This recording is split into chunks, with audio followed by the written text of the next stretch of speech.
people need the opportunity to unplug from that negative, repetitive cycle of leaning into what they're dissatisfied about or what they want to change or be different in the life of their loved one or whoever it is that we're interacting with. So what pursuer distancer does is, if I'm approaching it that way and I chase my child in that way, then my child is going to retreat further because of the mode of interaction that we're in right there. And then I'm going to turn up the volume and pursue harder. And then they're going to retreat further and maybe move into secrecy more. And that's not moving us into a relational context that's going to resolve the problem ultimately for the child or for the family. And it may unintentionally reinforce those things. Pursuer distancer is at work everywhere all the time. It's just an incredibly pervasive relational pattern. It's just part of a natural rhythm of human life. When it gets out of control, it can get messy and we become entrenched, and then we don't have off-ramps anymore. We don't have directions we can move anymore to get to a healthier place. I think that's very much where we've ended up culturally at this point as well, to bring it back to that broader context discussion. You must be some kind of therapist. My guest today is Jonathan Cogburn. He's a licensed marriage and family therapist in Texas who provides school counseling support and recently launched a Substack at his handle Systemic Texism, which is also his handle on X, where some of you may have seen him before. Today, we're actually going to have a spontaneous discussion, I think, in keeping with the times that we're living in. So I'm curious to see where it goes. Jonathan, welcome. Thanks for joining me. Thank you so much for having me. I've just got to say, these kind of platforms and these kind of opportunities to get to meet face to face with people who I've interacted with, for months or years sometimes, are really, really great. It's nice to get to interact with you live after a good while of just kind of messaging back and forth and commenting on X. Well, you're very sweet. I think you're a sort of Texan gentleman to say such complimentary things. And, I want to frame this up for our listeners because the day that we're recording this is September 15th. And right now we are in the wake of the assassination of Charlie Kirk. And I don't know about listeners, but if their experience is anything like mine, that's all that everyone is talking about, thinking about, feeling about. And if you're listening or watching this is one small piece of all this online content that you're consuming. And out of the online content that you consume, there's a lot of stuff that people make spontaneously in the moment, low to no budget, just speaking their mind on social media. And then there's some stuff that's really high end, well produced, high budget, where they're able, because of their budget and resources, to kind of work on the media that they provide 24/7. So we're getting, a lot of the commentary about Charlie Kirk is very timely, as it should be. This is a low budget podcast, but it's also thoughtfully produced, which means that you're not going to get that kind of rapid turnover where something major happens and we're there the next day with, not only a well thought out commentary, but a well produced show on it. That's just not how this works as a one woman show here. And so I don't know how long it'll take for this to come out or if this will still be timely. I hope it's still timely because I think that the assassination of Charlie Kirk has had a huge effect on society. And I'm speaking this, within a week of the assassination.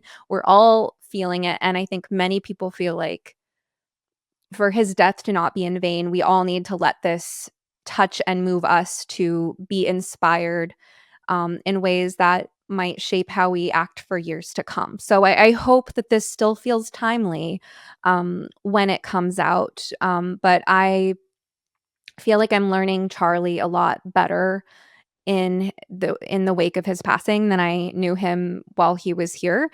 And it just goes to show, as a podcaster and just the way that I think, I kind of get to know people one at a time.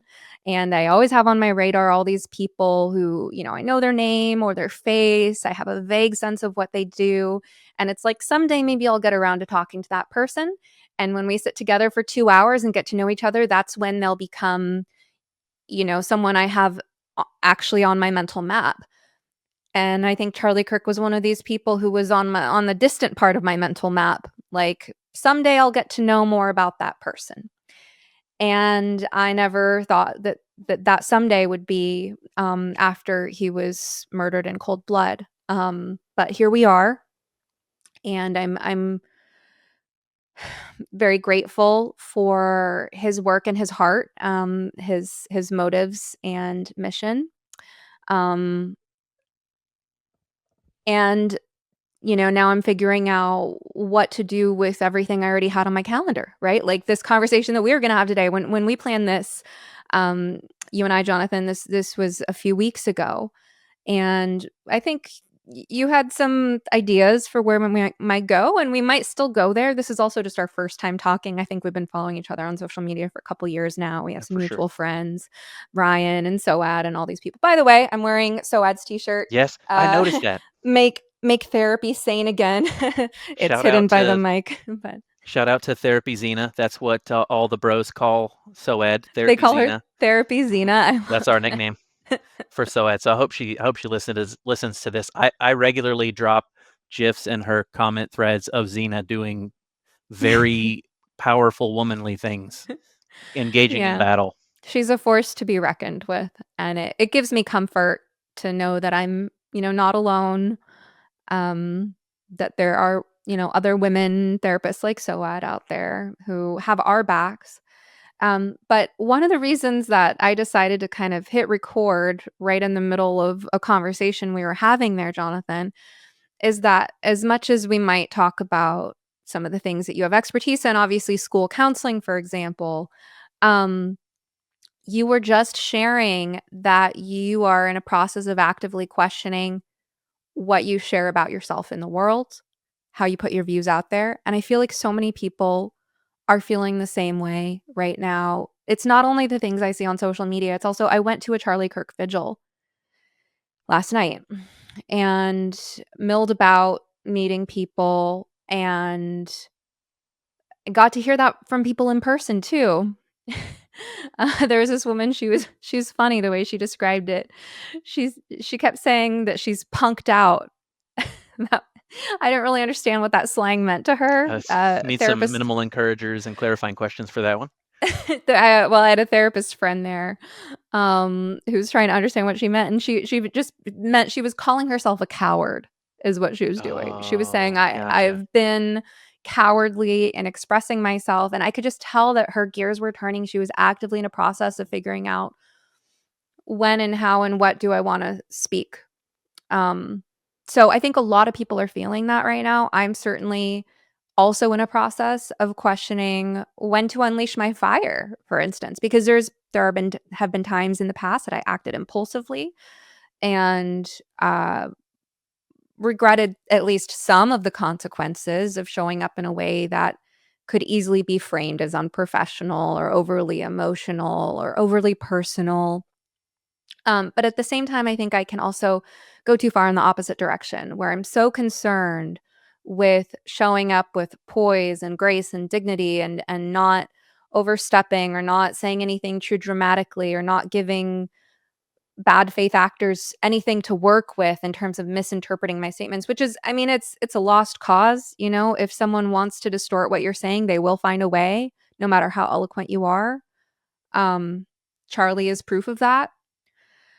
So, I think that's what's in the mix, and sorry for the long preamble.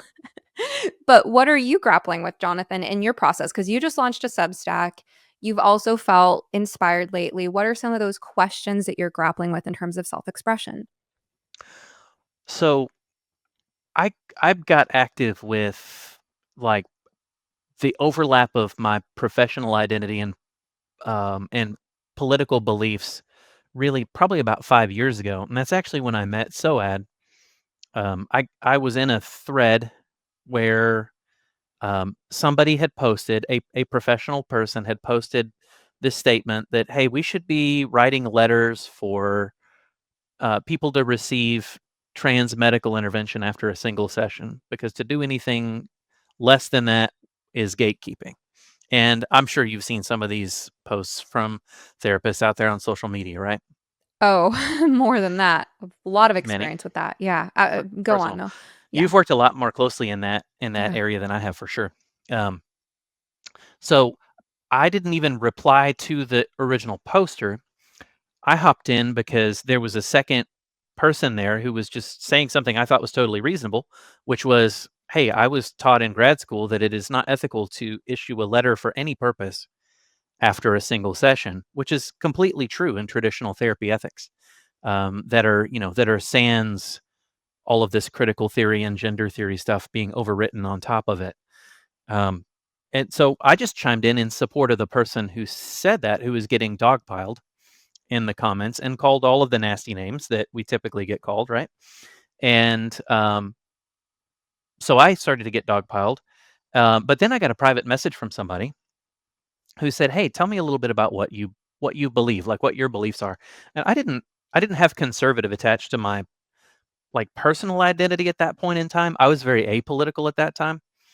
Um, but I my beliefs aligned with conservatism for sure. As far as absolutism on the First Amendment, Second Amendment, and religious beliefs and faith being very, very strong in a traditional sense for me throughout my whole life.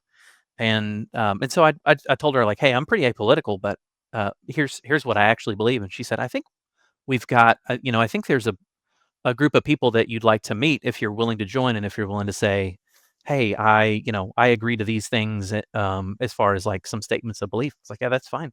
And that was when I met Soad. And I don't remember if Pamela Garfield Yeager was already a part of that group of people at that time or not, but she was pretty quickly after that, if not. Um, and so both two really powerful ladies, and Soad doesn't even know this, so I really do hope she hears this.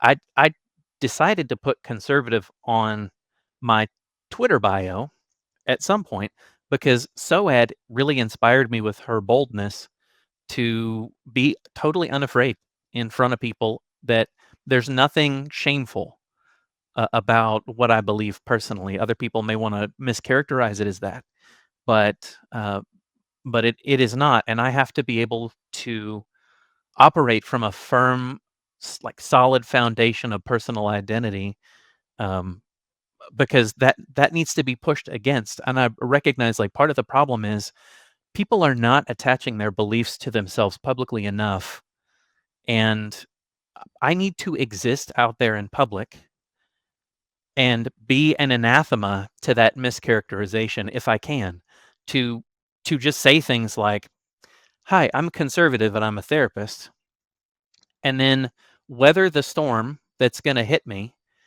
of name calling. And so my favorite one of all time, by the way, that I've been called, and I intend to put it on a T-shirt at some point, is a mediocre white man.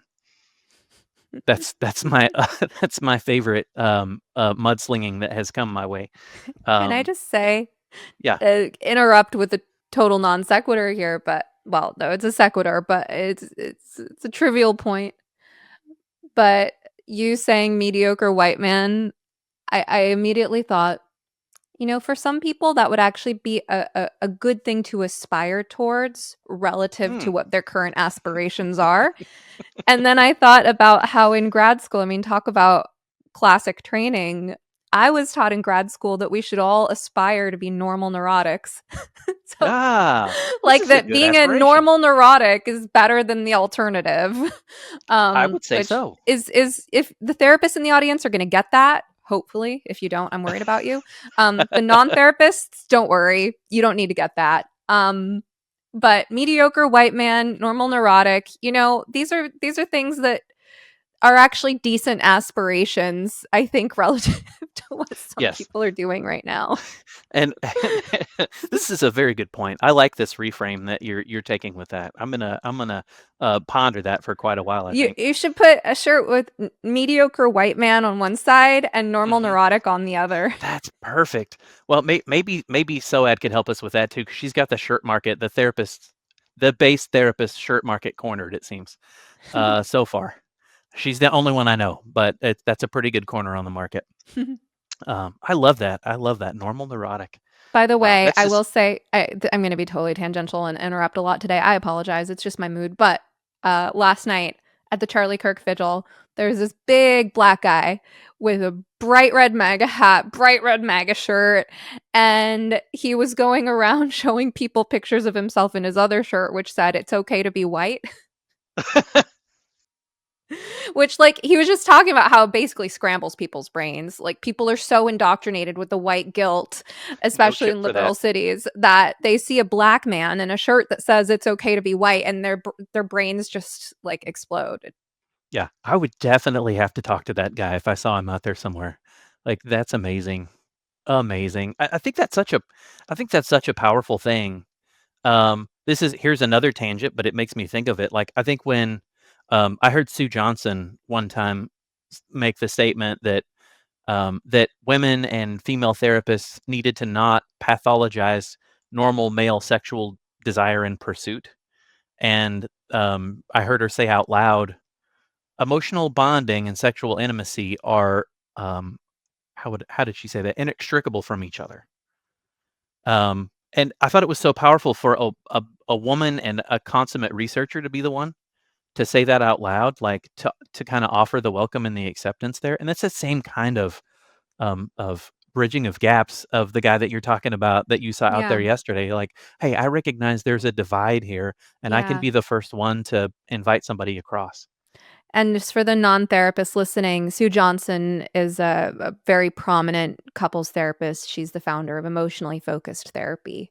So it means a lot coming from her, a Yes. respected expert in the field. Yeah, she's amazing. I have looked up to her tremendously. And she's Um, not afraid of conflict either. no, no, not at all. Well, and so that kind of ties back to what we were just talking about there a minute ago. I believe in trying to pursue healthy de-escalated conflict with other people whenever possible. I have a Jonathan catchphrase that I came up with when I was doing private practice before I was in the job I'm in now, and it goes something like, "Conflict is necessary, and it's even healthy if conducted in the right way." And of course, because the alternative is resentment, accumulating resentment. And so we can either do healthy conflict or we can live in relationships that suffer from accumulated resentment and increasing distance. And that is not a healthy relationship.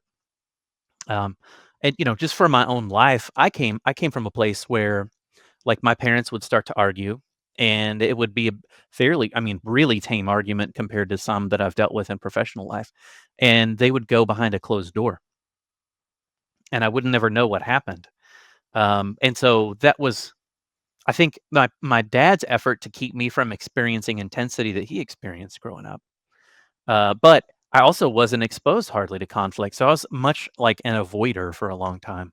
And it was actually becoming a therapist that made it possible for me to do conflict at all, because I had no chip for that for many many years. And I would say my approach to things is probably looks a lot more cautious than many others, or maybe slow, but I think through things, and that's how I got to the point that you brought up earlier. So I'm this person who I want a presence of somebody who's conservative to be out there, somebody who, if you blow up at me, I'm not going to blow up back at you. I'm going to ask questions. I'm going to avoid engaging in contempt. I'm going to um, try to invite the other person to de-escalate as well as much as possible. I'm going to offer as many um, concessions as I can, in kind of a healthy debate sense of that term. And I just thought that was important. I thought maybe if I get out there and do that, um, some people would kind of have a novelty response triggered in their brain to go, wait a second, I think that people who look like this are bigots, they're Nazis, they're mediocre white men, but this guy's not acting like that.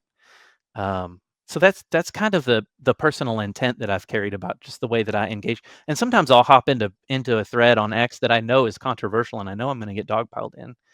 Um, I don't do that all the time. Gosh, I would be like depressed and worn out. Maybe a couple times a month I try to do that because you're going to get run over. Just and have more comments than you want to have to deal with. But a little dent here and there a little novelty response, maybe even in somebody just glancing at one of those threads, might, might contribute to somebody waking up from this very intense fundamentalist view that all conservatives, or anybody who doesn't espouse my particular morality is bad. Have you seen that work? What's that? This optimistic idea that someone's going to have, like you say, that novelty response, have their brain light up, or I guess the way I'm hearing you describe it is like a moment of cognitive dissonance, of becoming more aware that the person in front of me doesn't fit the stereotype in my head, and so let me expand my worldview. That seems like an optimistic thing to hope for, and I'm wondering if you've seen that, because right now there's a pessimistic voice in me that wants to, point out how, charitable that perspective can be at times, to the point of risking naivete that, at the worst extreme, gets us hurt. And I think this is one of the things that we all need to be grappling with right now, because of what happened to Charlie, because of who he was, because of how exquisite he was at balancing charity and kindness and offering people olive branches and bridges, but also knowing when to be fierce, when to fight. And I'm seeing you, this really sweet guy with, it feels like a very innocent heart, and you're talking about a more beautiful world that you want to create through your actions. And a part of me is right there with you. Like, yeah, absolutely. I want to give people off ramps, and bridges and olive branches. Um, but at the same time, when do you recognize that someone spewing vitriol, someone being so comfortable calling you a race-based insult, for example, or something like that, that tells you something about their character and their motives, and that they're not so innocent. And that, in fact, I mean, and this is part of what I warn parents about in my coaching and in my program, ROGD Repair, is that when we have formed an unkind view of someone and then we start treating them accordingly, and we feel righteous in that, then we're now invested in reinforcing our view of the situation, because to do otherwise would be to have to face, guilt and remorse for how we misjudged them and mistreated them. So I guess that's what I'm grappling with, and I'm wondering, does this work for you, or are there times it backfires? I wouldn't say it's ever backfired that I know of. Now, Well, that's I'm in nice to hear. Texas, and so that's different. Some of the friends that Soad and Pamela and I have in common have had to defend licensure board complaints in their states because of saying things like what I've said on social media are less controversial. Texas, the board tosses all complaints that are the result of social media posts. They don't even entertain anything that is outside of a client or a client's family member making a direct complaint about a care problem. So I have a little And bit more luxury. that's great. So, and how long has that been the policy in Texas? Uh, as long as they've had a social media policy, as far as I know. Now I know like the professional organization in Texas, TAMFT, is very woke. Pro gender affirming care according to WPATH and all that. But the board doesn't operate that way. In fact, the state laws that have just passed are like, well, it's going to be really hard to do that for a long time, because they're codifying bans on DEI in education. They haven't codified anything in mental health care, but it doesn't. It's how would I say that? The board rules really don't address that at all, and I don't think that the people who want to pursue that sort of leftist praxis really want to bring it up because they'd be on the radar. And so, I think there's probably a lot of under the radar things that are going on. And that's kind of a tangent to the main point, but Well, just on the, I'm sorry, today is going to be very tangential. I can just tell. I, we're gonna free associate. We're gonna go with subconscious leading I here. That's fine. I appreciate your willingness to hold space for that, and also to bring it back to your main points, when I lose track of where you were starting to go. But I will say, that in Oregon, and I've said this on the podcast before, but I know not all my listeners listen to every single episode, so I think this is important for people to know. Oregon's board released a statement, I don't know how long ago, it was within the last 3 years, probably about 2 years ago, in one of their quarterly newsletters, saying they will not be investigating complaints based on social media. Thank goodness. And I think the complaints about me played some role in that, whether it was 1% or 10% or Right. 50%, I don't We're know. tired of dealing with false complaints against this Stephanie Wynn lady. We're Yeah. gonna make a rule. Basically, I mean, I have no idea how many other Right. Oregon licensed therapists have had complaints about them based on things they say in social media. I just have no Right. idea, but I was very relieved to see that because, yeah, I mean, what an administrative headache anyway. What a Yeah. misuse of limited resources.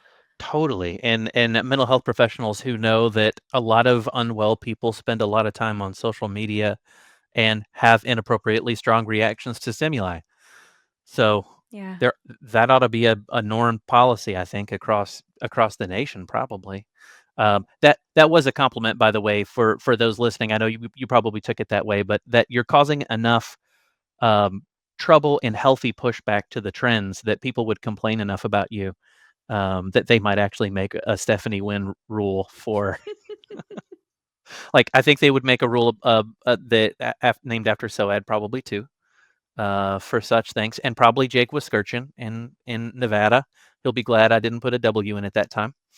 What was it? What do you mean? Oh, it's not Nevada, it's Nevada. Um, he doesn't mind correcting his friends on that too. Okay. He's a fun guy. I had to give him a shout out too. Um, there's so many good people, Stephanie, like in our circles of people.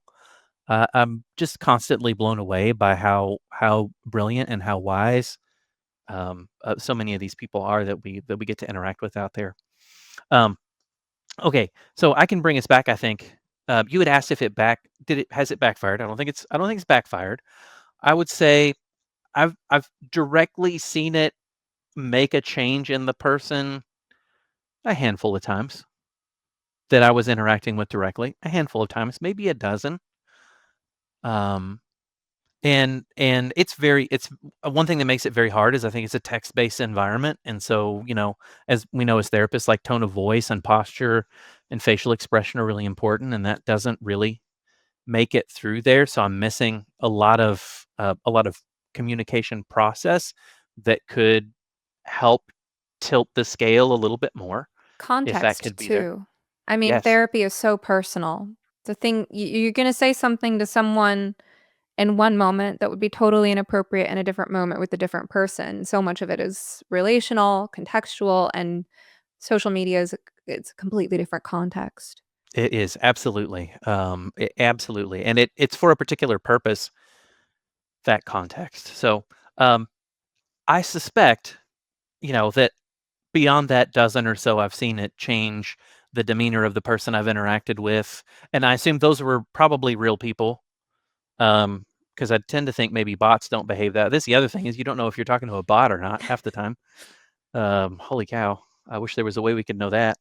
Um, you know, but my hope is that there's at least maybe twice that, or at least maybe three times that worth of people who might have seen the thread, and it just caused that cognitive dissonance for a second, just long enough that might be a seed planted in their mind for a change at some point.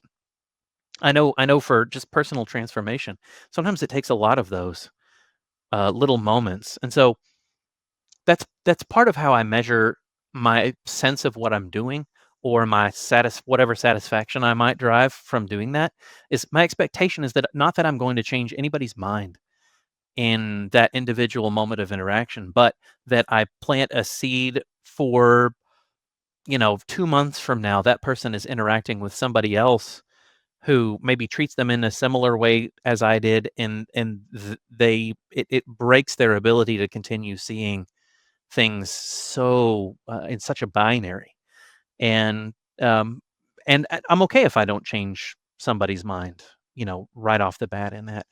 One of the sayings that I've relied on a lot in my practice is I want to always treat someone as if they're capable of doing the thing I need most from them.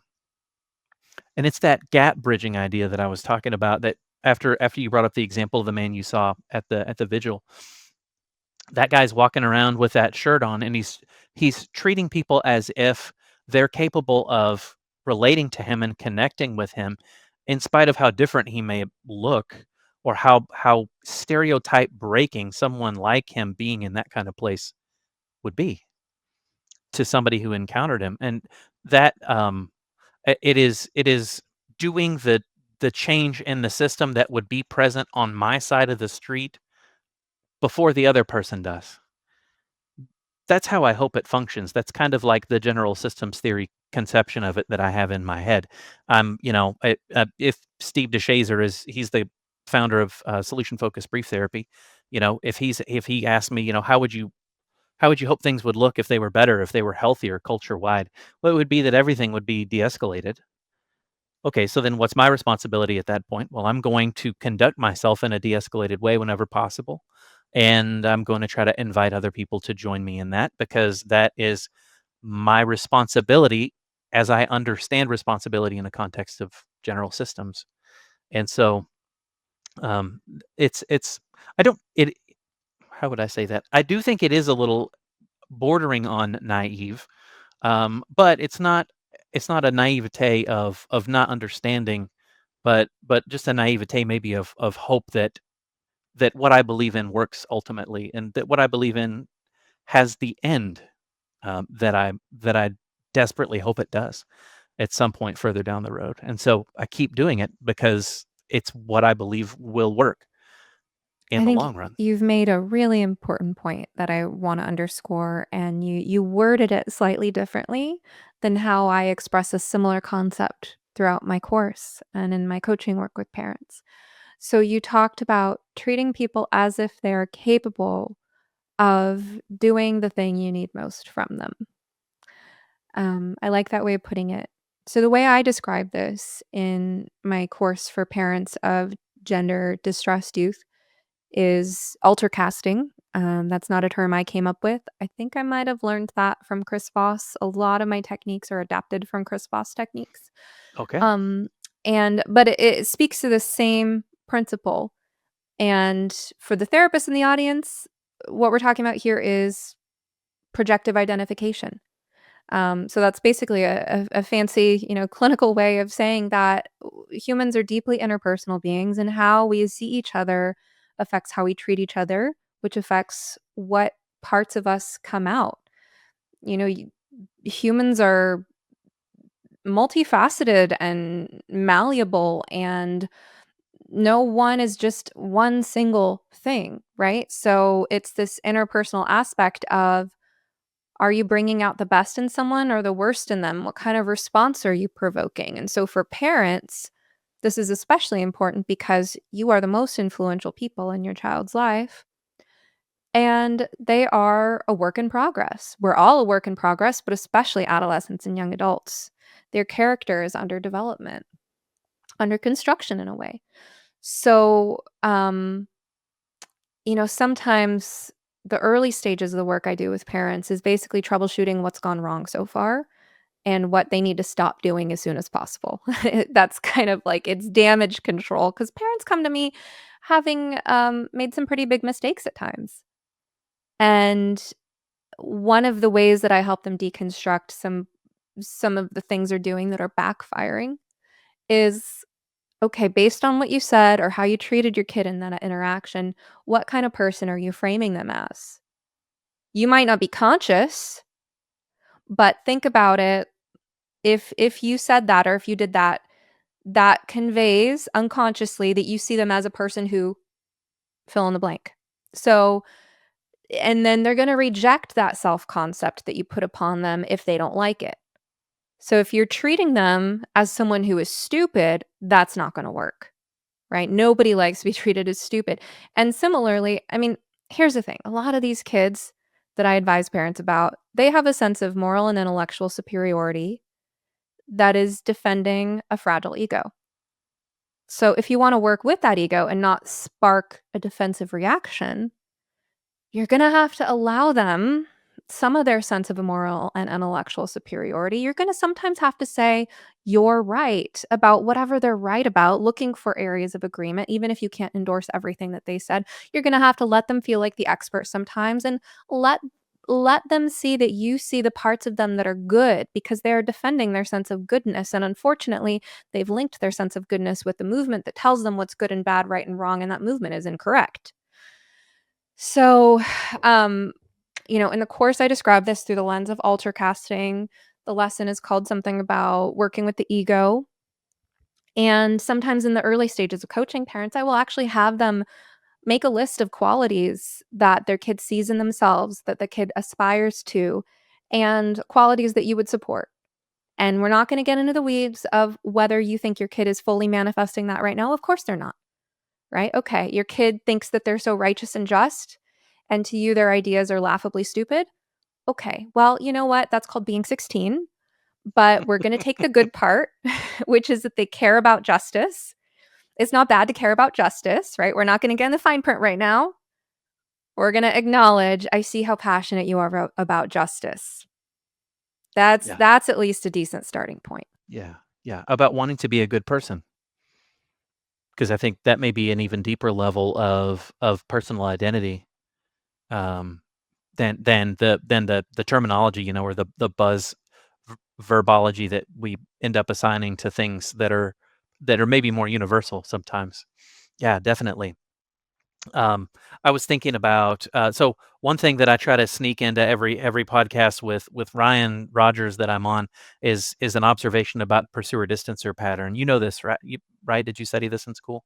Well, I mean, yeah, I mean, mostly in the context of close personal relationships, Right. romantic relationships, especially, and well, attachment relationships, parent child. But Yeah. but I'm hearing that you're describing that in some greater context. Well, just I mean, you were making me think of it just then when you were talking about, so this parent is in the role of a pursuer, and they see something that they think needs to be changed in their child's life, but they're approaching it from what is wrong and what they're dissatisfied with, and that tends to form the content of their communication. And so they're talking to their child, and what their child is hearing is an overwhelming negative message about their parents' perception of them. And that's not where consensus is built, and that's not where emotional bonding is built. It's built on commonality, on universality of experience. And so people need the opportunity to unplug from that negative repetitive cycle of leaning into what they're dissatisfied about, or what they want to change or be different in the life of their loved one, or whoever it is that we're talking about interacting with. So what pursuer distancer does is, usually, if I'm approaching it that way, and I chase my child in that way, then my child is going to retreat further, because of the mode of interaction that we're in right there. And then I'm going to turn up the volume and pursue harder. And then they're going to retreat further and maybe move into secrecy more. And that's not moving us into a relational context that's going to resolve the problem ultimately for the child or for the family. And it may unintentionally reinforce those things sometimes. And so it just what I have said to Ryan about it is, pursuer distancer is at work everywhere all the time. It's just an incredibly pervasive relational pattern. It's just part of a natural rhythm of human life. But when it gets out of control, it can get messy, and we become entrenched, and then we don't have off ramps anymore. We don't have directions we can move anymore to get to a healthier place. I think that's very much where we have ended up culturally at this point as well, to bring it back to that broader context discussion. Um, and it's very interesting because I feel like the left have been the pursuers, and if I was to describe my part, I have been a distancer, and I'd kind of distanced by just silencing and keeping my head down for a while. Um, kind of before that time frame that I talked about when I started putting conservative in my bio and all that. And now I feel like what I'm trying to do is an emotionally differentiated interaction with people online who are a part of this really rigid um, ideology that that does not have the capacity to see me as like, hey, I'm a normal person or I'm an acceptable person for what I believe. And so it's like I'm hoping modeling that emotional differentiation, that ability to stand there and not take on the negative labels that are assigned to me and recognize that that's really intended for some guy back over there behind me that actually believes those things that they're talking about, that actually believes in Nazism. That's not me. And to just let that flow past. And that's how differentiation works in my brain anyway. And of course, there's a limit. Like I said, like I can only do so much of that, and then I get worn out of saying the same thing over and over again. Like, okay, I believe this and this. Can you explain to me how that connects to Nazism? I don't really see a connection, um, and that gets tiring to keep doing over and over again. So I do it for a little bit, and I take a break. Um, since the events of last week, I have pulled back a little bit on my willingness to just go with that forever. I will give people about 2 chances in a comment thread, let's say, um, to kind of back off the intensity of the name calling, and then I will just either say, "Okay, I'm not willing to discourse with you further because you're not willing to exercise any goodwill toward my intent or even hear an explanation of what I believe my intent to be. If you'd like to talk more, I'm here, and you can come. You can come back if you're willing to entertain that I might not be a Nazi or that I might not be a bigot. Um, where before I would just kind of go and go and go, for a while, not forever, um, but I don't know, 8, 10 comments per responder sometimes. Um, And I just think, no, I'm not going to do that. I'm going to close a little bit of a door there because here's another axiom for you. This is from Salvador Minuchin. Repeated failed attempts to solve the problem become a part of the problem maintaining cycle of interaction. So I'm going to put a stopper on it because I don't want to convey to that person that continuing to call me a Nazi or to call me a bigot is acceptable behavior to me, because it is not. I'll let it flow past me a couple of times and then I'm done. Um, so that's one thing that I decided to change. I think you're more patient and charitable than I would be in these instances. You're talking about 0 to 100 escalation to name calling that uh, there's nobody on the internet, say maybe a 13-year-old accessing stuff that they shouldn't be seeing for the first time. I'll excuse the kiddos who stumble into this, but for the adults in the room, there's nobody out there that doesn't know that we don't appreciate name calling. That Yes. this is not how you win the flies, so to speak. We've been Hmm. over this. We've been over this. This is not someone who cares about being effective. This is not someone who cares about finding the truth or knowing what's right. This is, in my opinion, the moment that you show that you're willing to call someone names like that, you are demonstrating one thing and one thing only about your character to other people. And that's that all that matters to you is your own feelings of self-righteousness. And I Uh, think of that as like an addiction. And it's an addiction that can get really ugly, the way people get so high on their own supply of ego. I just don't have patience for it. yeah. And I don't blame you at all for feeling maybe a little bit differently than I do about that. Although I don't think you and I fundamentally disagree about the idea that the behavior is unacceptable. It's absolutely untenable. You can't build society on that. It will not it will not function. It is by definition contemptuous communication, which is destructive. It destroys relationships. So something needs to be done. Hey, can I throw you a curveball? Yeah. Um, we'll do a little role play swap, and I'll be the interviewer for a second. Okay. But I'm really curious what you think about this. I've seen you post a couple things about it. Um, and I'll share first, just to be this is your show. I'll share first to be upfront, so it's definitely not a trap, and it's clear that I it's don't not know a what we're trap. talking about yet. I'm thinking, I know, I'm building suspense right now. Give me a Okay. second. Um, it's all of these. So you've seen these websites about, hey, send information about so-and-so, your coworker, who's glorifying the death of Charlie Kirk, and we'll follow up on it.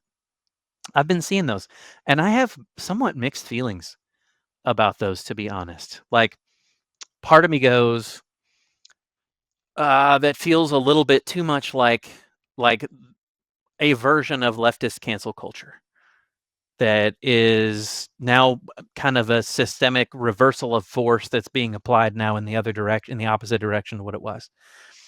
And so, and that part of me is like, well, man, I don't want to do the same thing as was done to people like me. On the other hand, I think there are some things that are really structurally different about the way it's happening on the right versus the way it's happening on the left. For one, the people were being canceled for things like having conservative in their bio, or for refusing to participate in the emotional manipulation of a struggle session, or for, in general, espousing beliefs that in our country have been normal for its entire history, but all of a sudden, for some reason, are not okay. And what's happening now with the left, like, we're not going after people who are refusing to adhere to political conservatism. These websites are going after people who are engaging in public contempt and, oh, what was the phrase that I saw or heard for it yesterday? I think it was Ryan's friend Brant who said it. Like, speech that is glorifying or, like, potentially even inciting violent behavior. And those are very different causes for, um, for quote unquote canceling a person. But I don't know what to do with all of that personally. I don't know. I'm still working out my own beliefs about it. I think I'm kind of leaning towards it's probably okay in a measured amount of it, or in a point at which it doesn't continue forever, but a point at which it does kind of allow people to experience some consequences that get them off of this crazy feedback loop that they're on, that is pushing them further and further to the left and further from being able to see me as like a normal person. What do you think? I've also been putting together my thoughts on it. Here's what I've expressed so far.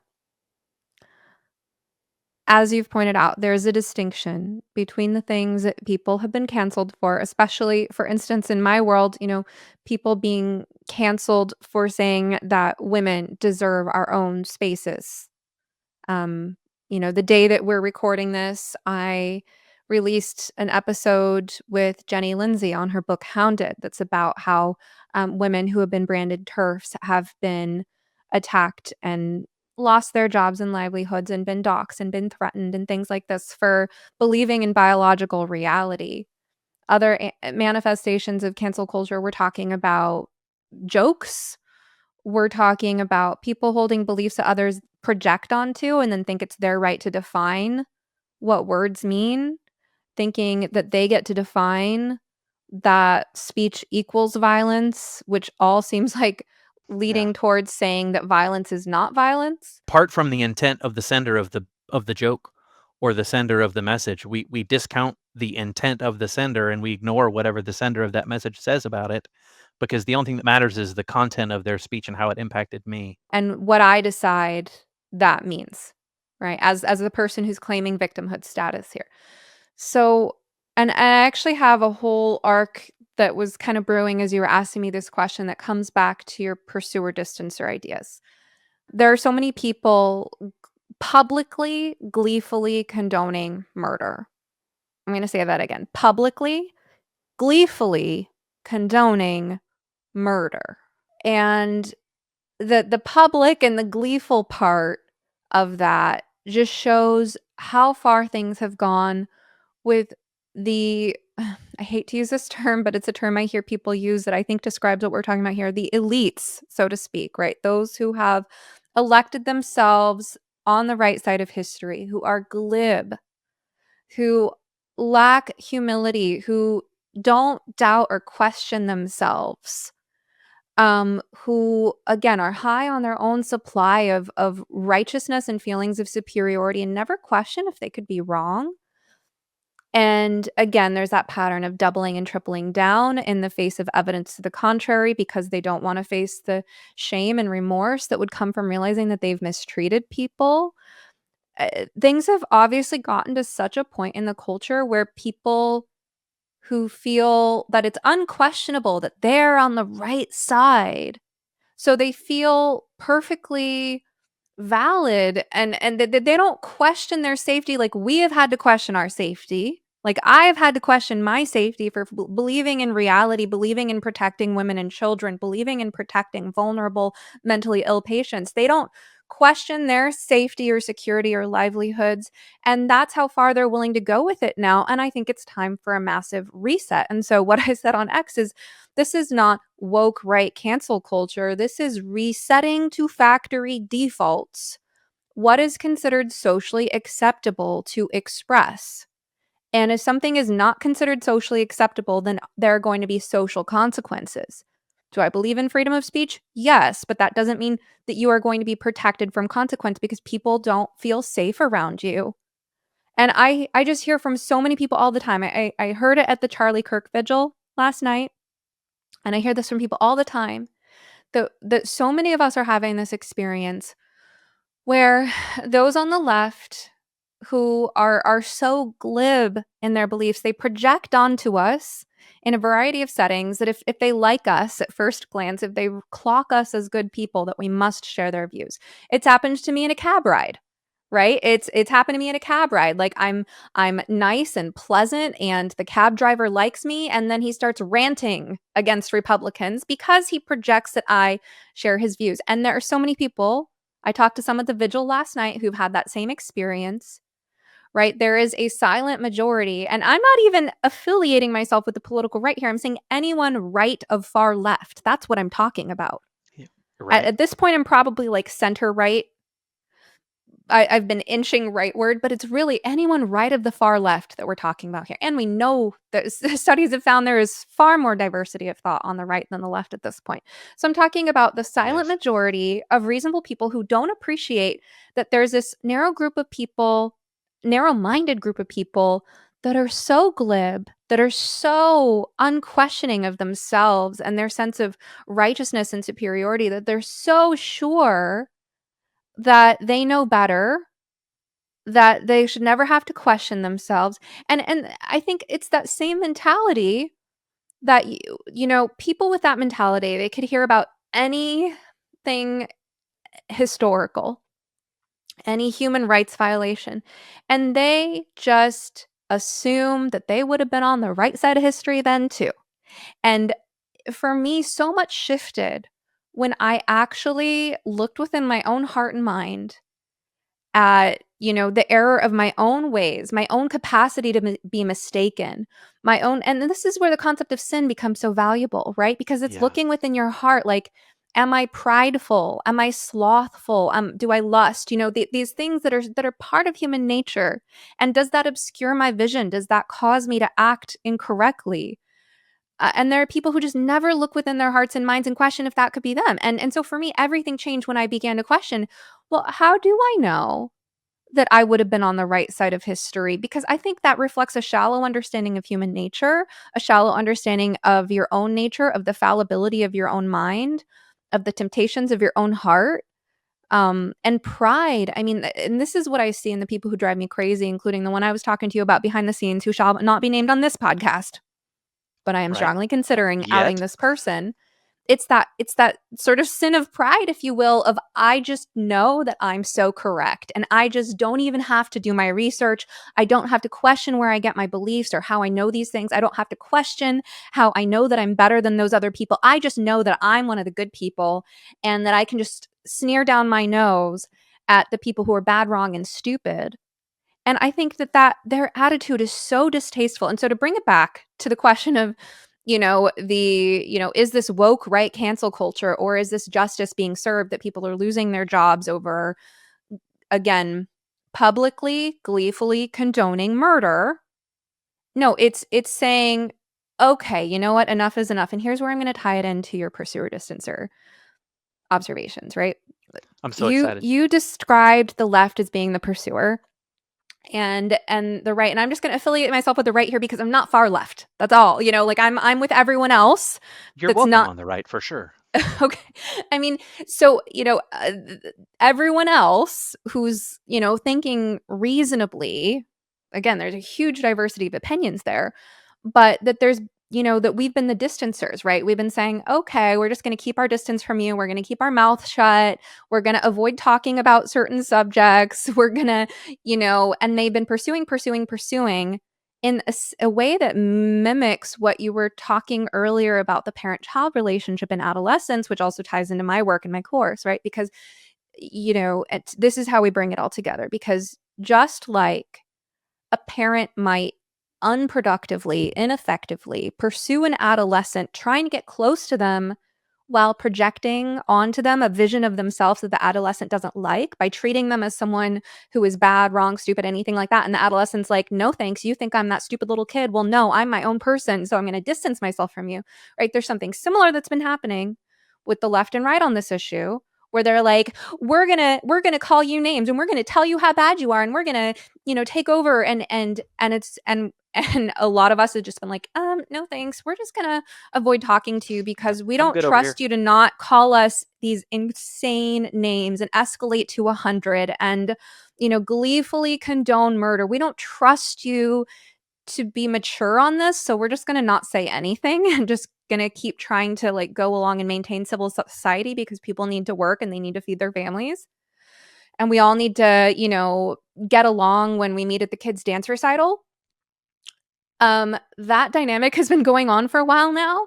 And I feel like what just happened with the assassination of Charlie Kirk and so many people feeling this emotional wave that I feel caught up in too.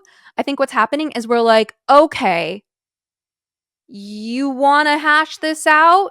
It's the distancer turning around and saying, okay, pursuer, Uh, I see you're trying to get my attention. I'm not so sure that you actually want to hear what I have to say or see how many people are on my side here. But, fine, we're going to hash this out. And you might not appreciate what you just brought upon yourself here. yeah, And that's what and I there. saw in Erica Kirk's speech, by the way. Yes, yeah, absolutely. What you just described is the somewhat more rare occurring pursuer pattern. And pursuer pattern doesn't hang around very long usually because one of two things happens. Either the whole thing reverses direction and the former distancer becomes the pursuer and the former pursuer becomes the distancer, or that the conflict gets really, really, really intense and the relationship doesn't work anymore. And that is, kind of the tinderbox idea, and that's something that I worry about and fear with the public discourse situation, the culture wide situation that we have, because that's nobody. A few people may think they want that, like some of those cackling videos of people on the internet, about how great that would be if we could just get rid of our enemies and put them down. And these are leftists, by the way. These are not. I've not seen this coming from the right. It's not impossible, um, but that people don't want that. I think nobody really wants what that would mean for conflict to increase in that intensity. So my hope is that it maybe the pattern is reversing, and that in fully reversing, we would not have to hang on to these like reporting tip lines for very long, but could relinquish those at some point and not continue or change how we're doing that at some point and not continue to Well, and apply that force beyond what it needs to be. that raises a question, what is that point? And I think if I were asked to define that point, it would be the point at which people are rightfully scared to express murderous thoughts in public. You should be scared to express murderous thoughts in public. If you are having murderous thoughts, there is something wrong with you. Absolutely. If you are having murderous thoughts, there is something wrong with you. I'm going to say that. I'm going to say it 3 times because that's a magic number. This is If you are having murderous thoughts, there is something wrong with you. This is not a controversial statement that you're making right now. You should be scared and ashamed to have, let alone express those thoughts. Many of you listening to this show are concerned about an adolescent or young adult you care about who's caught up in the gender insanity and therefore at risk of medical self-destruction. I developed ROGD Repair as a resource for parents just like you. It's a self-paced online course and community that will teach you the psychology concept and communication tools the families I've consulted with have found most helpful in understanding and getting through to their children, even when they're adults. Visit rogdrepair.com to learn more about the program and use promo code SOMETherapist2025 at checkout to take 50% off your first month. That's rogdrepair.com. You touched on something a little bit earlier that, that has led me to lean toward the idea that some version of this tip line thing might be okay, which is this: anybody who's going to turn around on like gender affirming care at this point is going to have to climb their own enormous Mount Shame, probably, and nobody wants to climb Mount Shame. No. I know you've seen this in clinical work. I've seen this in clinical work where a parent realizes they've made some mistakes parenting, and then they start feeling like, oh my gosh, my kid is in this situation because I messed up. And that's incredibly difficult. And I can't imagine having to, there's just some compassion for me in folks who have been in that ideology, who are waking up to it. So I can't imagine having to walk through having medicalized a child that belongs to me and having to reverse course on all the decisions that I made, because I will have guilt probably for the rest of my life until I am dead, if I'm in that person's shoes. And that's incalculably huge. But I think that's part of the reason the left has been able to escalate to the point where glorying in a murder in public is okay, is because there has not been a corrective feedback loop in the system to send them back the other direction.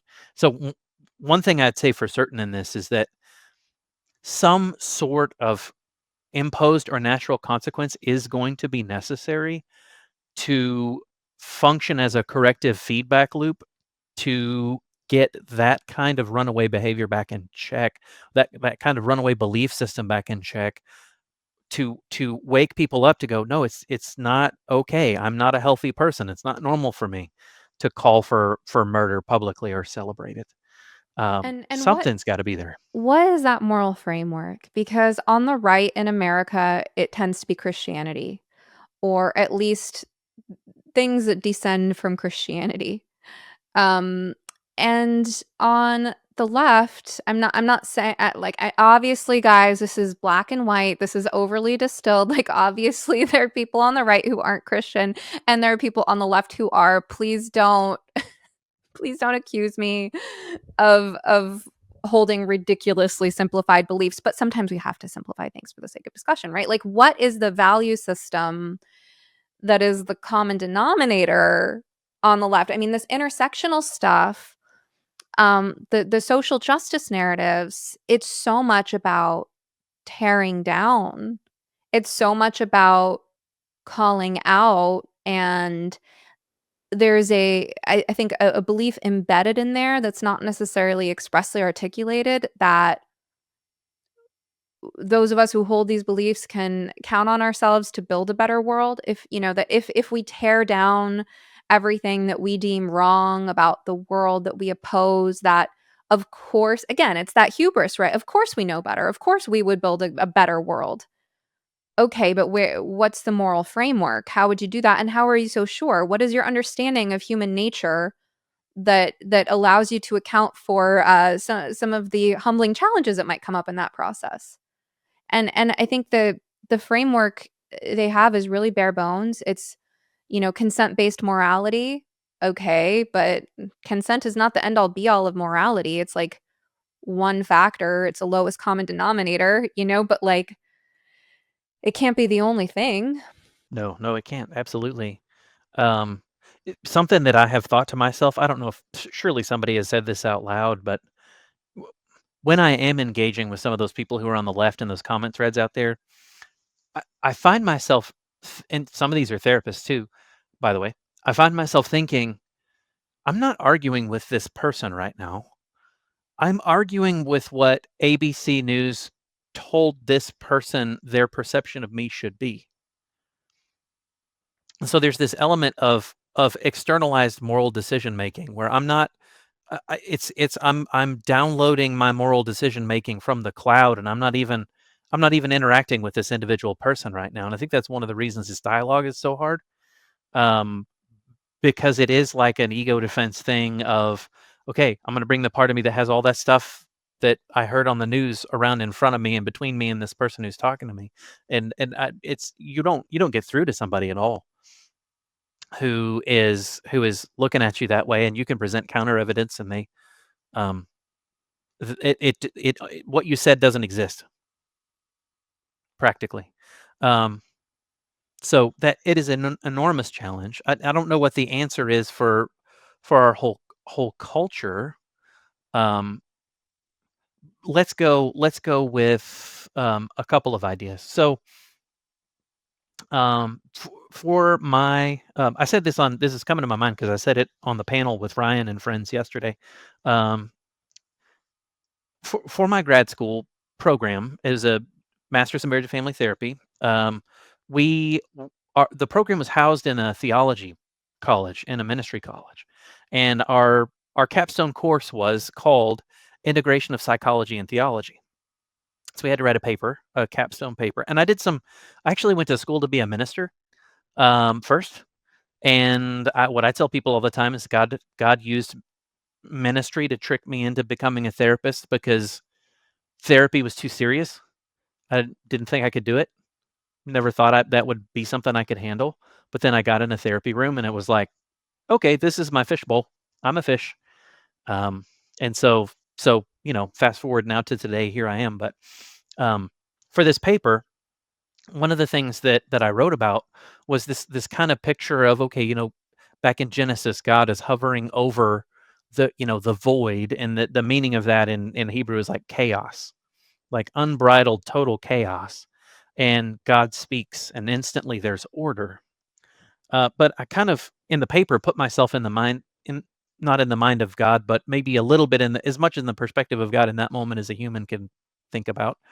um, and I think about if I believe that God is able to foreknow everything, God's there and he's about to open his mouth and speak, and he's able to know all the heinous things that people are going to do, that the Hitlers of the world, the true Hitlers of the world, are going to do going forward.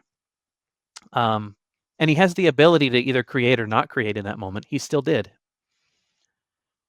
In spite of knowing how awful some people would be, how unlike his nature some people would choose to be, um, he created anyway. Um, so Charlie Kirk's shooter, he knew he would exist, still allowed him to exist. Not only that, but fast forward to the cross. Um, he knowingly sacrificed his son. So he created the world knowing he would have to sacrifice his son for the sake of this person who did something really awful. And so there's like a twofold or 100-fold increase in my mind for the worth of people in general. If I can kind of hold that theological construct in my mind for just a minute, like I don't get to assign a label to a person that they're not worthy, or that they don't deserve to exist, or that they don't deserve to live, because I am not God, and God created them, and God sacrificed His Son for them, and I'm not able to and would not want to counter the value that He's already conferred upon them in doing these things. That ties forward to, I think, to the Constitution, if we want to kind of bring it back to Charlie Kirk and some of the foundational things that are a part of the Constitution, which is that all men are created equal. Well, I think that flowed out of that same kind of theological picture that I just painted there. I think the reason Christianity is so powerful and theological beliefs like that are so powerful is first because I believe them to be true, but second because there's not anything else that exists or has existed that ascribes so much universality to other people regardless of the differences that they exhibit in their lives. So eh, eh, that was a long way to answer your question, I think, which is that we've got to have something like the Constitution or something like theology that assigns some kind of universal, um, unquestionable worth to people who we share Earth with, in order to not end up falling along into the traps that some of our friends on the left ultimately have. And I think that's what they're missing. Falling into the trap of devaluation. Mhm. That was beautifully put. That was really touching, and it reminded me of, yesterday I've just obviously been, like everyone else, consuming so many clips of Charlie, and last night I wanted to watch a full-length video, and I watched his interview with Bill Maher, and there was some foreshadowing. I mean, foreshadowing is a literary term from fiction, but this is real life. This is not fiction, but in the first 10, 15 minutes, they were talking about how there are people that want Charlie dead, how he has private security, and I remember Bill Maher being like, "Oh, there are people who want me dead too. Haha." Like, Not "No, the same brother." way. Yeah, but there was also something he said, I think it was maybe midway through that interview, that something about, and I'm gonna butcher this, but basically that, sometimes atrocious things happen, but we can't know from our limited human perspective what God's plan is for that, or what good can happen only because that atrocity happened. And I think that what's happening in the wake of Charlie's assassination is a testament to that. But I liked what you said there about, how the Christian belief and the constitutional belief that all men are created equal, and by men that includes women, it's just It old does. language, right? That, in this belief that God loves us all equally, that we all have equal value in God's eyes. I think that is an important perspective, because you're pointing out the ways that without without honoring that, we can dehumanize each other, we can devalue each other. Earlier, you were talking about this kind of oversimplification of what someone else is in our mind, and it reminded me of Christian Conti's phrase for that, cartoon world, Yeah, yeah. which I reflected back to him as like, a two-dimensional caricature, right? That you can make someone else, because our theory of mind is not always so well developed, especially if we're not psychologically mature, right? That we can not necessarily see others for everything that they are, certainly not through God's eyes, the way God would see them, from that place of love and knowing the value of their soul. It's part of our mortal nature to fall short, because of our own egos and because of our lack of wisdom.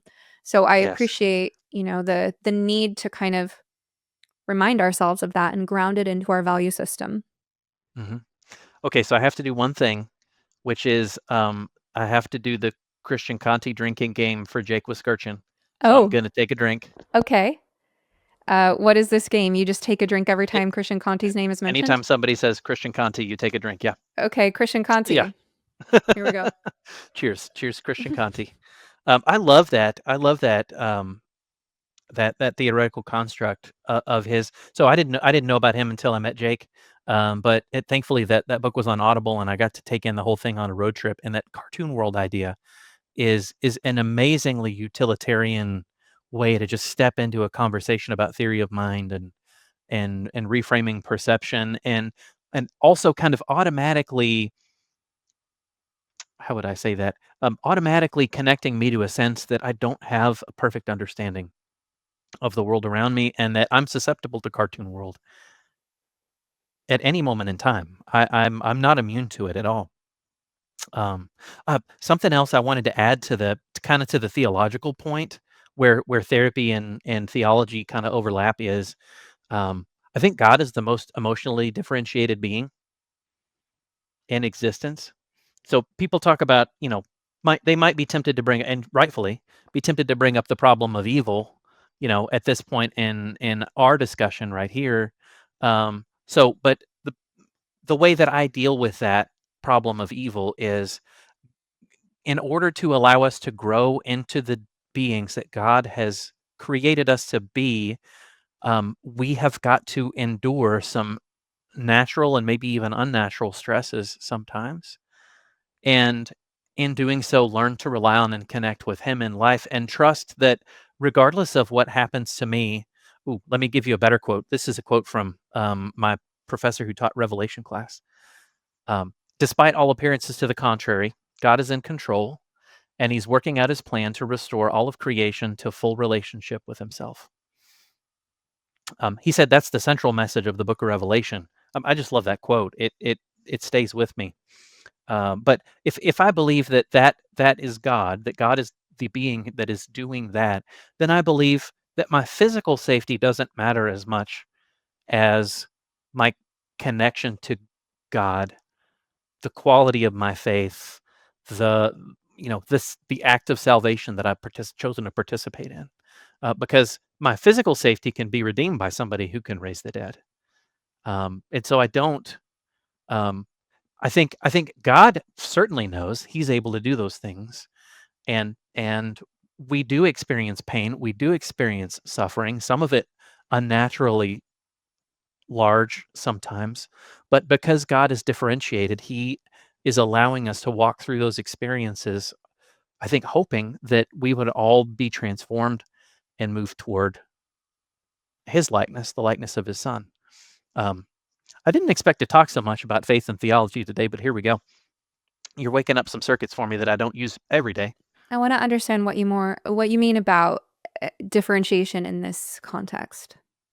So, what I mean by that is that God could come in front of us and do all of these miraculous signs, um, all the time, or God could raise people from the dead all the time, or God, fill in the blank. God could do many many things. He's has the ability, undoubtedly. We don't understand ability when it comes to that.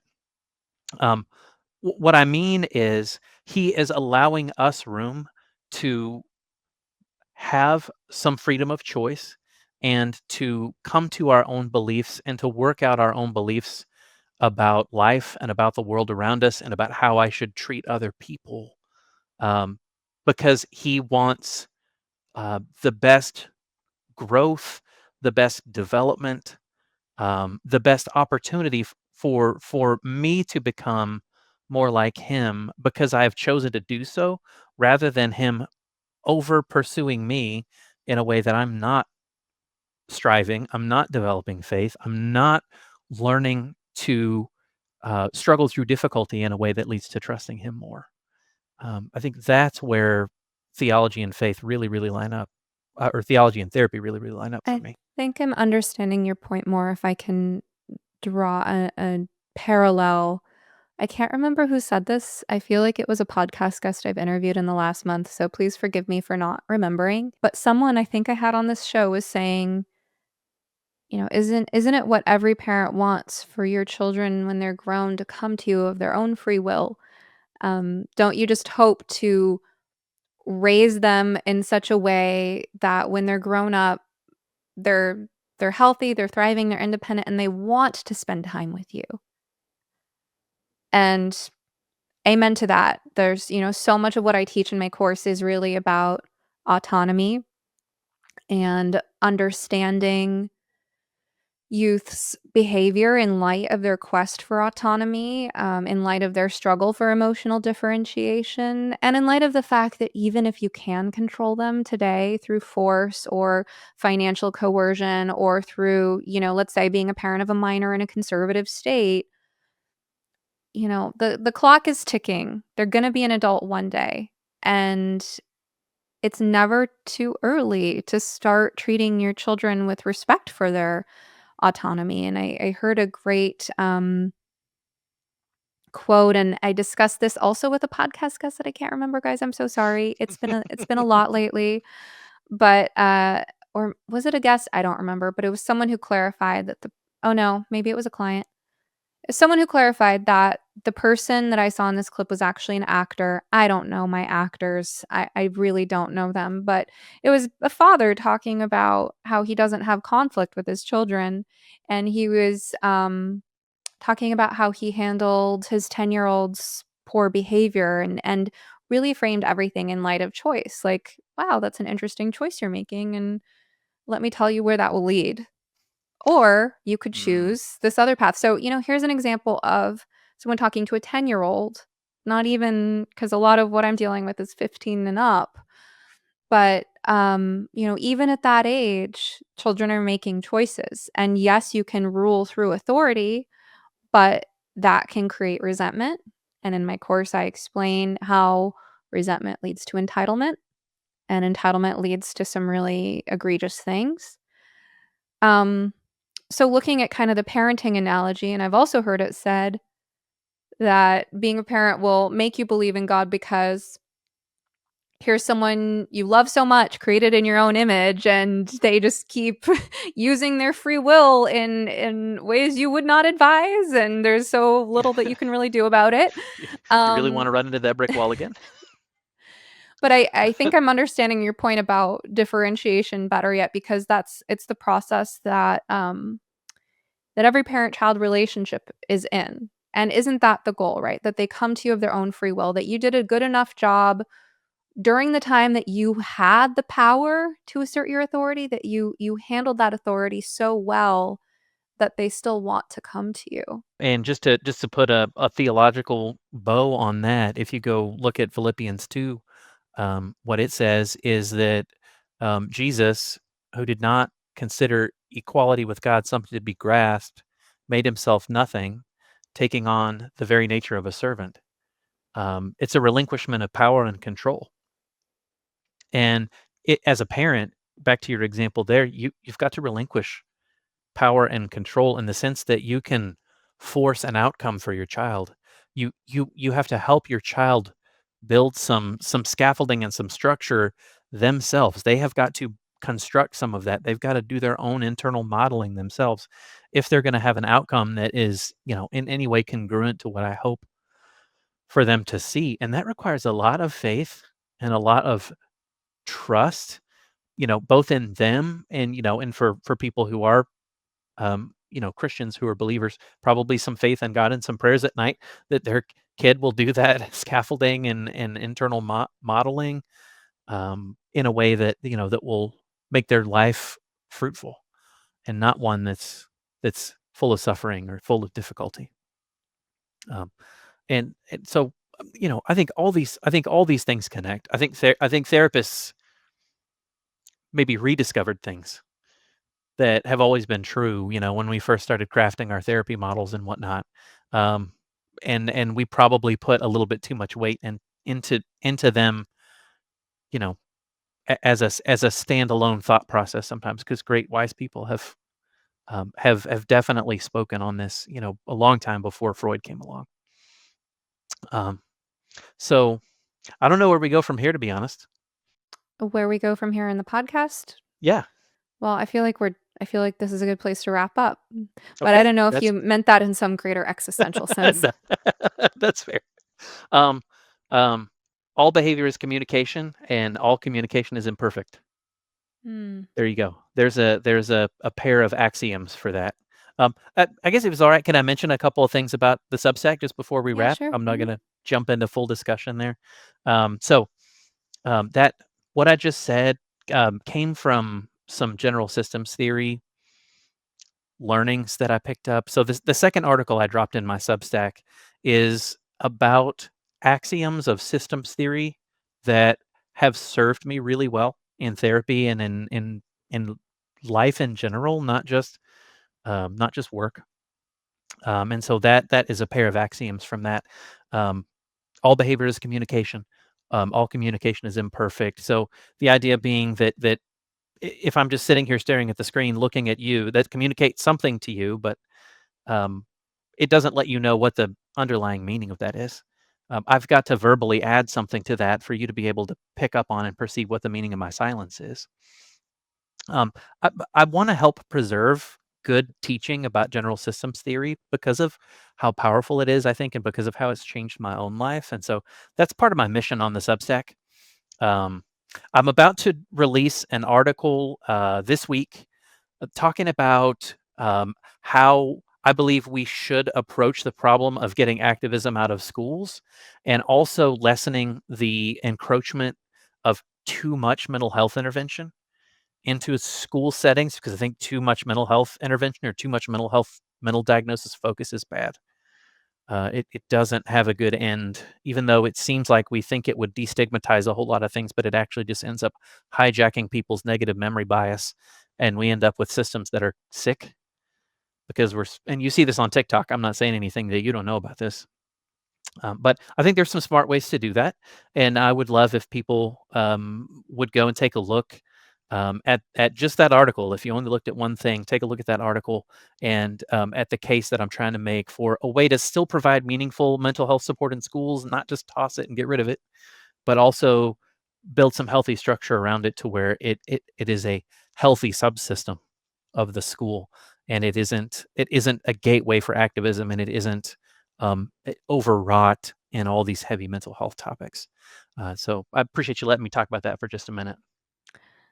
Yeah, and if I can pick up on your previous point, all behavior is communication and all communication is imperfect. Well, therefore, all behavior is imperfect.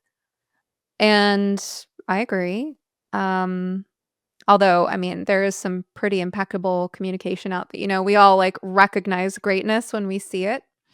Um, but I want to tie that with just something I've been thinking about, which is the case that that makes for the Christian model of morality as opposed to most other religious models out there. That, this idea of original sin, I think I grew up with a very distorted concept of that because I was raised by an ex-Catholic who had a lot of guilt and shame, and the idea of sin was like, "Oh, sin, is just so terrible and I got to get away from this, this way of viewing the world is just so harmful." And then the way that I've actually encountered that same belief in the Christians I've met is it doesn't carry that emotional weight. It actually gives a sense of freedom to recognize that these things are in our heart, and that there is a way of achieving freedom, and it's not through aspiring to perfection. And that's where I think, hang on for a second, because I have a case to make here, because I think a lot of other religious and spiritual paths can create a sort of obsessive compulsive disorder.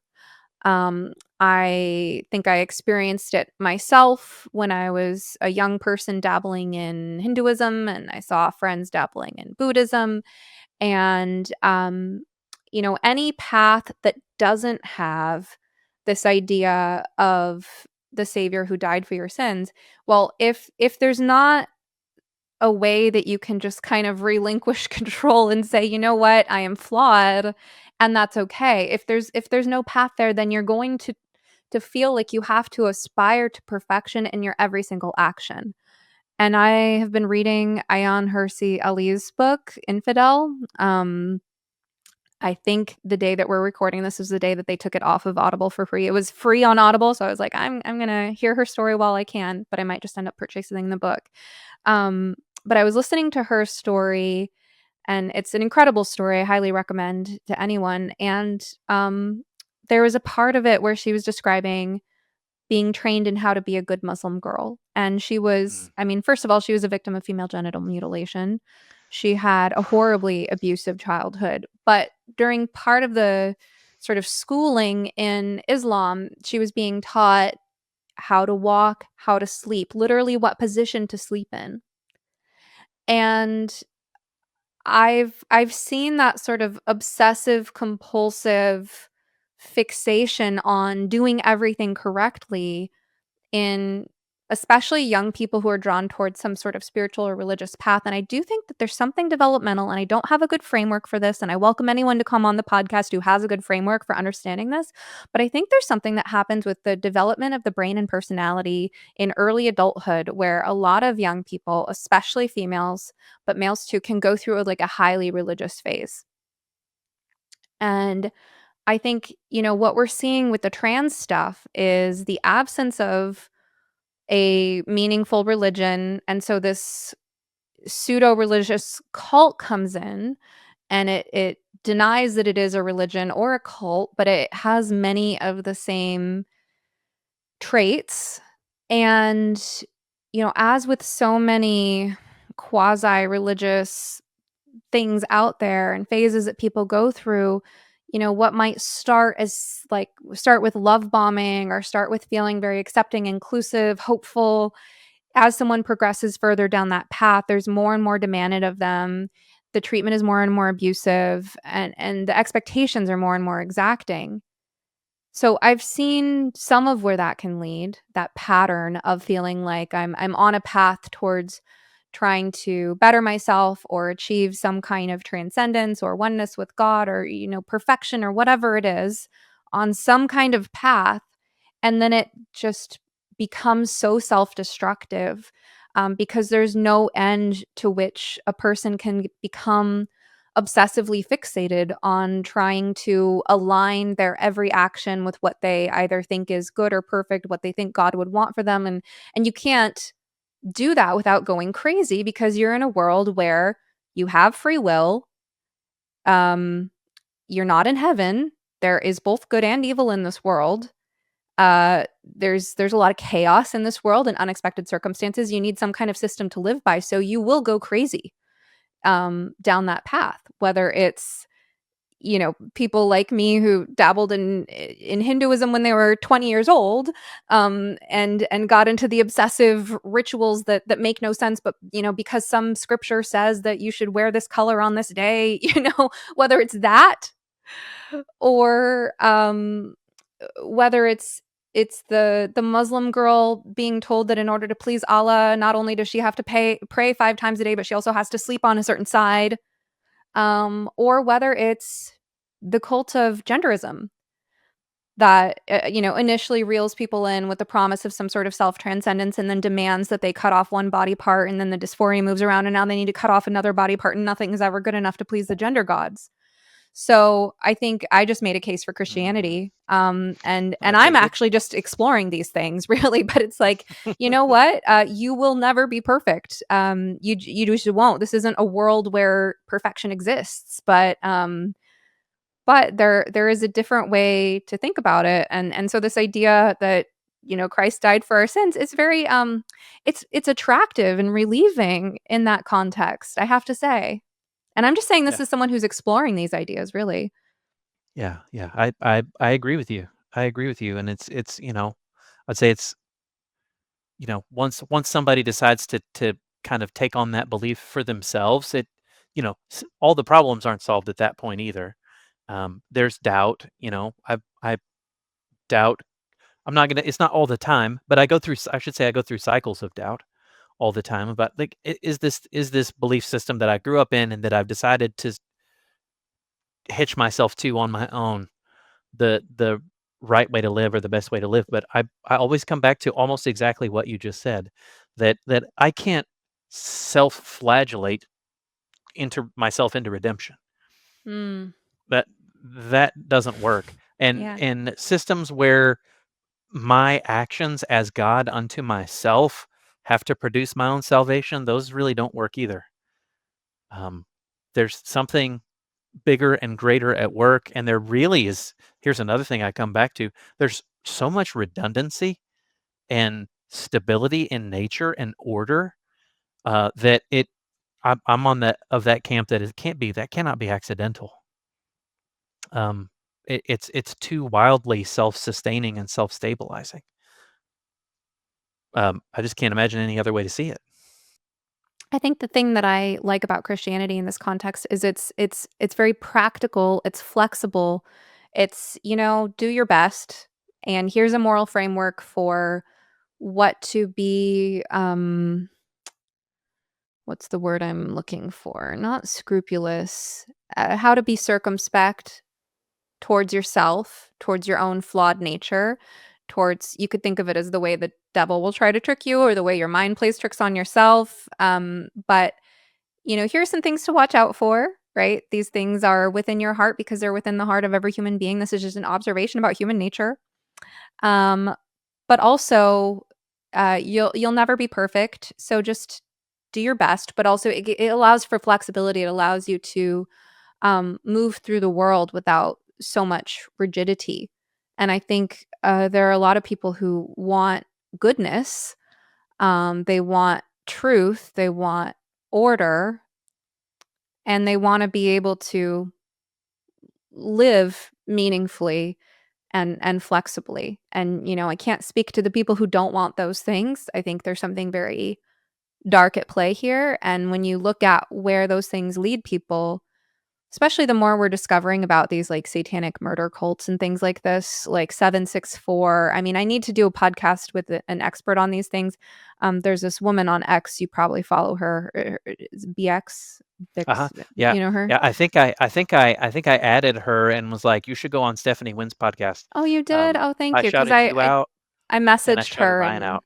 I appreciate that. I messaged her and she hasn't written back yet, but this, I'll try to, if I say that I'll put it in the show notes, then hopefully when I go to search the transcript for show notes, I'll see my little reminder to put her handle. I think it's like BX underscore on underscore X or something like that. But she's exposing, and she's not the only one. I mean, there are satanic murder cults that are tied up in pedophilia, bestiality, the furry stuff, the trans stuff. And Yeah. it's like this stuff will make you believe in evil if you didn't, right? Because I Uh-huh. think there's a lot of like progressive, fair,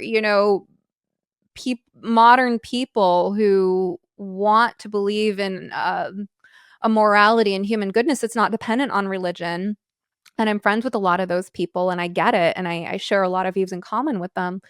But at some point, enough evil reveals itself to you that you start to question, can I get through without a framework for understanding good and evil? Because what compels people to want to get innocent, vulnerable, confused children and young people to literally butcher their body parts? I mean, there's really nothing more evil than that. Absolutely. Yeah, absolutely.